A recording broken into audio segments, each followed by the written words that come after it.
అది ఎప్పుడు చూసినా అది కష్టపడి బస్తాలు మోసిన దాకా అది తీసుకొచ్చే దర్శనం బాగా ఇస్తాడు అనుకున్న వాళ్ళు ఇప్పుడు గుర్తింపు ఉండాలి. నీ విశ్వాసం యొక్క గుర్తింపు ఉండాలి. ఆ గుర్తింపు లేకపోతే ప్రయోజనం ఏముంది? అది కాదు 18:2 కన్నులెత్తి చూచినప్పుడు ముగ్గురు మనుషులు అతని ఎదుట నిలవబడి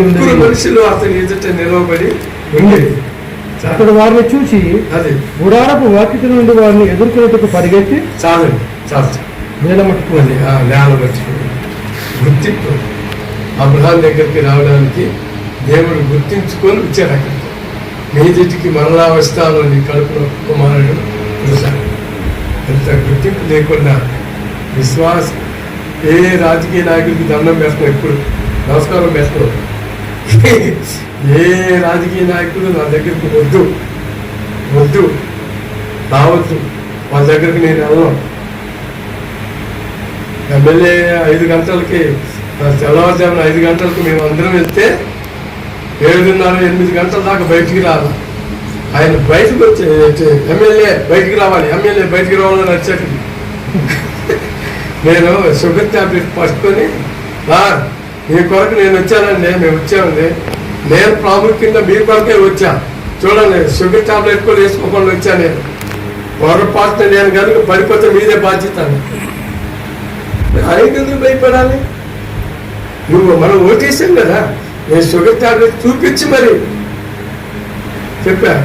నేను మీ కొరకు వస్తే షుగర్ ట్యాబ్లెట్ వేసుకోకుండా వచ్చానండి, 5 గంటలు బయలుదేరి వచ్చాను. ఒకవేళ నేను కానీ కళ్ళు తిరిగి పడిపోతే మీదే బాధ్యత అని చెప్పాను. చెప్తే అదేం లేదు కెనడీ పాస్టర్ గారు, మీరంటే మాకు చాలా అభిమానం, అది ఇదండి. నీ అభిమానం మాకెందుకు? కనుక మన ఆత్మీయ జీవితంలో విశ్వాస సంబంధమైన గుర్తింపు ఉండాలి. పాస్టర్ గారు చూడగానే అయ్యా వందనాలయ్య గారు అని చెప్పేవాళ్ళు ఉండాలా? ఎందుకు వస్తారో ఈయన అని అనొద్దు, అలా అనొద్దు. ఆ ఏరియాలో నువ్వు గుర్తింపు ఉండాల్సిందే. అంటే ఎందుకు అంటే మనంతా దేవుని మీద ఆధారపడి జీవించేవాడు. మా ఇంట్లో, మా ఊర్లో, మా బజార్లో సైకిల్ కొట్టేస్తే బామ్మ కెనడీ బాబు వస్తున్నారని చెప్పి అందరూ ఎక్కడో నాకు ఇంట్లోకి వెళ్ళిపోయాము. మళ్ళీ రిటర్న్ వచ్చేటప్పుడు కెనడీ బాబు వస్తున్నారంటే ఎవరి ఇంట్లోకి వాళ్ళు వెళ్ళిపోయాము.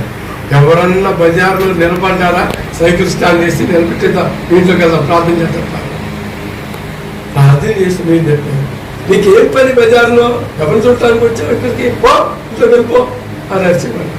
అంత ప్రేమ సంపాదించి